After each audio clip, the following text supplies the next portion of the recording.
One of the things that struck me early on in just living in Vietnam was all of the arguments that the U.S. was giving for fighting the war were irrelevant, stupid, wrong.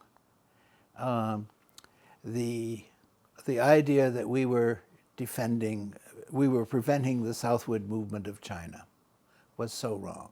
The Vietnamese had been fighting the Chinese for 1,000 years, and they have always been the bloc, the thing in Southeast Asia that prevented the southward movement of China. The idea that it was a fight against communism was so wrong. It was about nationalism. It was about their country being united, because, almost everybody knew people that were in the North, and people in the North knew people in the South, and they wanted one country. The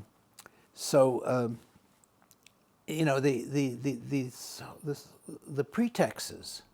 It started out with President Eisenhower talking about the tin and tungsten, in Southeast Asia. So the argument that Vietnam had vast resources was so foolish in my view, because if you want trade, and I believe in trade and all of that, then you should be on friendly relations, with the country. So I kept seeing all of these arguments that made sense to the U.S. public, but didn't make sense if you were working in Vietnam, because the Vietnamese saw it as a war of nationalism, a war of bringing Vietnam together as one people. So the trying to think through, the war, and all of us when we were in Vietnam were constantly trying to understand, why are we here? And none of the reasons that the U.S. government was giving made sense. At the same time, the things that were happening didn't seem to make sense if those were the arguments. If you're afraid of China, then support Vietnam, support a strong Vietnam. If you want, the resources that Vietnam might have, forgetting the arguments of whether they do have them or don't have them, then a Vietnam friendly to the U.S. is probably the best way to get them. I think probably the biggest mistake that we made was we felt that if we could take Ngo Dinh Diem from a school in New Jersey, he was trying to become a priest, I believe, or something like that. If you can take him from New Jersey and make him the president of part of Vietnam, that people will accept that. They wanted to choose their own leader rather than have the U.S. choosing their leader.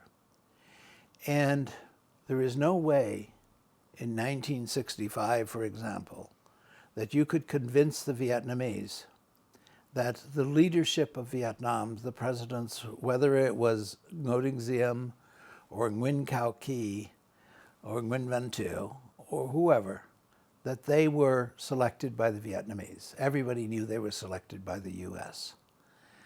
So each argument and each action by the U.S. made no sense. So